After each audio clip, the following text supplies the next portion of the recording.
क्योंकि पिछले लेसन जब आपका मैंने लिया था क्लास, तो उसमें बताया था कि जो इन्फिनेटिव होता है उसमें सिंपल इन्फिनेटिव 5 तरह से काम करता है। Subject to a verb, object to a verb, object to a preposition, complement to a verb और केस इन ए पोजिशन। तो मैं 2 की चर्चा आपसे कर चुका था, सब्जेक्ट टू ए वर्ब और ऑब्जेक्ट टू ए वर्ब। आज चर्चा करेंगे हम लोग object to a preposition. Object to a preposition.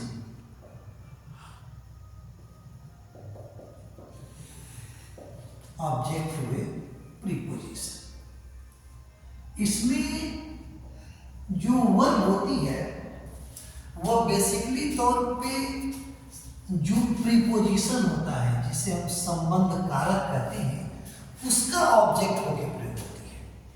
और वहां जब प्रयोग होती है तो अक्सर यह किसी उद्देश्य को या किसी कार्य को घटित होने के लिए प्रयोग किया जाता है।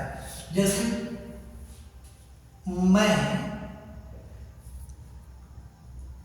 विद्यालय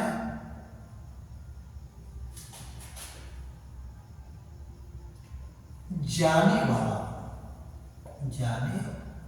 वाला हूं, तो आप बनाएंगे I am about to go to school. मैं I am about to go to school, वह जाने ही वाला है, तो बना दिए वह जाने ही वाला है, तो बना देंगे ही इज अबाउट टू गो।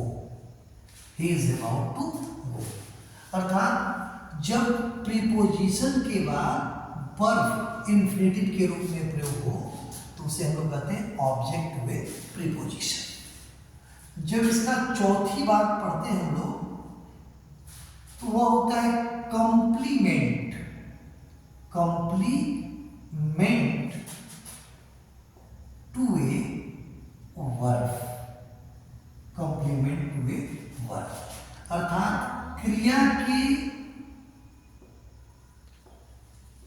पूरक के रूप में। पूरक के रूप में, पूरक के रूप में मतलब किसी भी कार्य की ये पुष्टि करेगा। कंप्लीमेंट टू ए वर्ब, जैसे इसमें आपको देखने को मिलेगा मैं doctor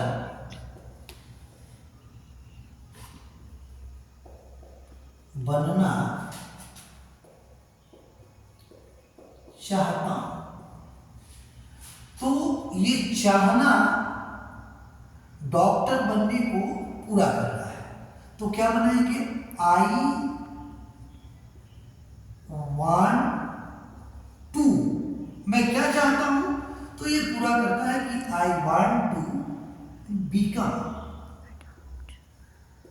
I want to become. I want to become a doctor.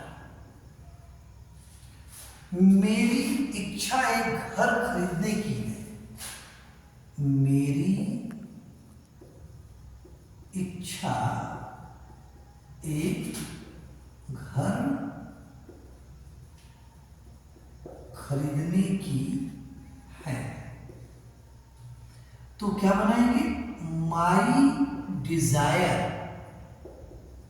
My desire is two by a house. My desire is two by a house. मेरी इच्छा है घर खरीदने की है, तो ये हो जाता है कंप्लीमेंट टू ए वर्ब।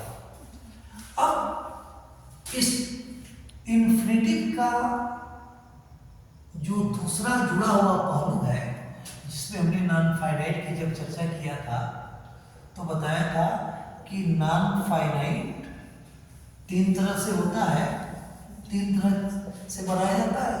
तो एक इन्फिनेटिव, दूसरा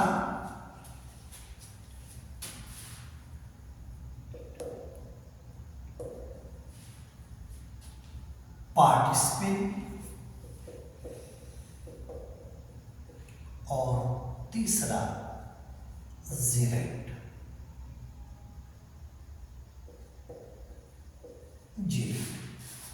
अब इन्फिनिटी में मैंने सिंपल इन्फिनिटी की चर्चा कर दिया। जो इसका एक भाग होता है उसे कहते हैं जीरेंडियल इन्फिनिटी, सेकंड नंबर।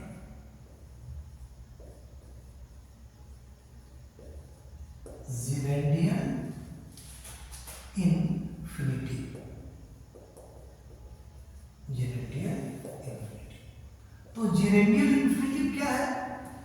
जो एक निश्चित उद्देश्य के रूप में दो तरह से काम करता है, एक एडजेक्टिव के रूप में और दूसरा एक एडवर्ब के रूप में। अब एडजेक्टिव और एडवर्ब इन दोनों का काम अलग अलग वाक्यों में होता है।